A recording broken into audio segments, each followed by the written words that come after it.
Now to this, President Cyril Ramaphosa has broken his silence on the dismissal of Andrew Whitfield as Deputy Minister of Trade, Industry and Competition. In an unprecedented public explanation, Ramaphosa says Whitfield was removed for violating executive protocols by taking an international trip to the United States without presidential approval. Ramaphosa says Whitfield's actions were not only a clear breach of the rules, but also a deliberate disregard for executive processes. The president also revealed that he personally informed Democratic Alliance leader John Steenhuisen of the decision and requested a replacement from the DA. Ramaphosa has dismissed suggestions that the move was politically motivated.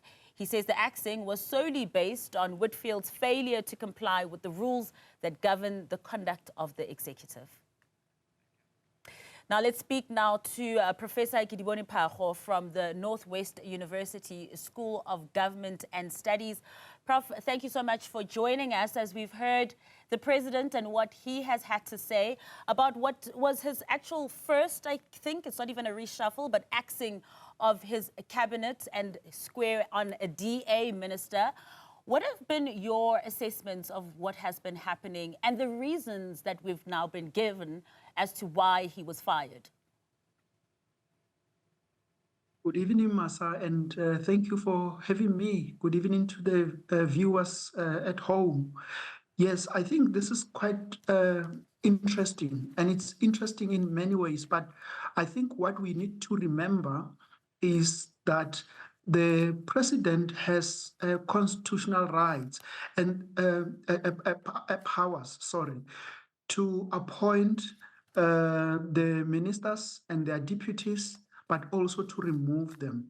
What I think is a very interesting development, because this was an important missing puzzle, was the president to provide the DA, but also the public with an explanation on why he decided to remove the deputy minister.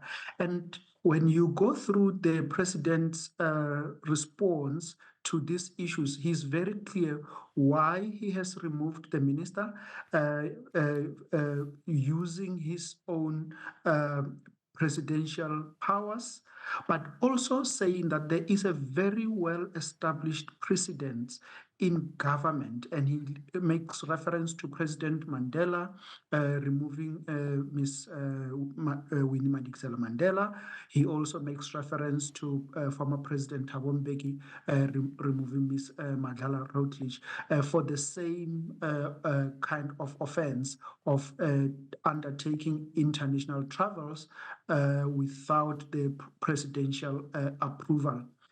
So the challenge here comes with the DA's view on the matter, and their view was that if president is serious about his role, his executive role in keeping members of the executive to account, then he needs to demonstrate that across the board. But I think the president's explanation indicates that this is a slightly different matter that has been very well proven throughout the three former presidents' tenures.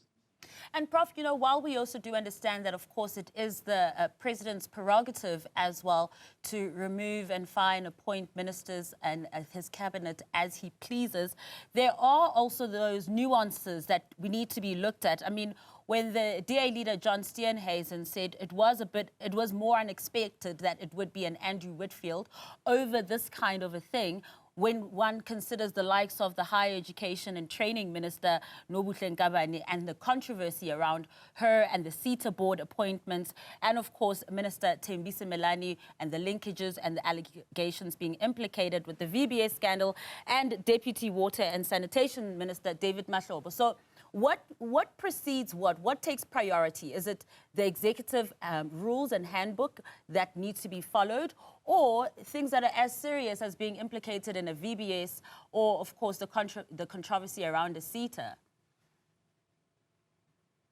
I think this is very controversial. There are dynamics here. Firstly is the dynamic of the coalition government, that the president now has members that come in his cabinet that come from other political parties. And so something like this should always be expected, that the president will always be taken to task on whether he's he is fair in applying his powers in both on both sides, whether this is an ANC member or this is a DA member. But I think what the DA and members of the public may want to now engage going forward, in my view, is that the president's explanation tries to draw a line between a direct reporting line to the president as one matter, but also the other matter is if a minister is implicated in corrupt activities in one form or the other. In that way, perhaps it may need a much more thorough investigation. The person may need to come out clear that I did not do what I'm alleged to have done, or indeed I'm found guilty. And I think it is in those instances that we should then say to the president, it does not look like you are fair in the way you are exercising your roles and responsibility as the president in running his cabinet. So I think in his explanation, if I understand it very well, in articulating his point in the way that he decided to relieve the deputy minister of his responsibilities, I think it is quite clear. And I think the DA may need to go to the drawing board and say, is this something we can understand? Or they need to stick to their guns and say, we are pushing for this. The president may want to be fair. But I think the president's explanation is very convincing. It also does, critics might say, make it seem like violating executive protocols supersedes gross allegations and huge controversies. What goes on at CETA and the controversy around there and the minister's behavior also in Parliament directly and indirectly affects citizens. Whereas if we're looking at executive protocols, not that they should be violated, it doesn't seem that they should supersede that, though. Wouldn't you say, Prof? Indeed. I mean, I'm not saying, so I'm not suggesting that the DA does not have a case, not at all. There is a very legitimate concern that the DA is raising, and that these issues of the CETAs, of the ministers that are allegedly involved in corrupt activities that we can actually see, but we need to do thorough investigation so that those issues are clearly ventilated and are procedurally processed. Living under democracy is quite tough and very difficult sometimes, even for leadership to make very decisive action. But I think what the message the president is trying to send out to his cabinet members is that in cases where the matter directly involves him as president or as a line manager, he will be decisive. And I think this is quite important and very impressive. But what is even more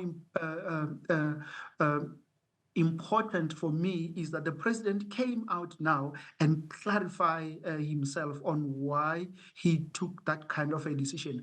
I would have actually been very worried. In fact, I would be the first to say this is becoming chaotic of the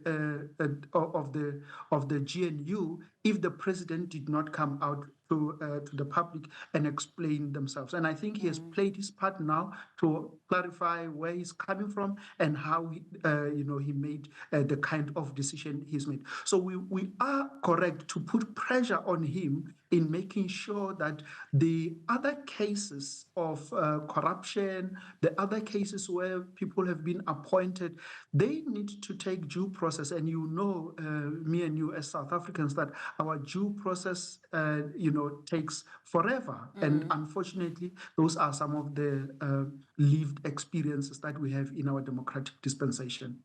Professor Phago, always a pleasure. Thank you so much for joining us this evening.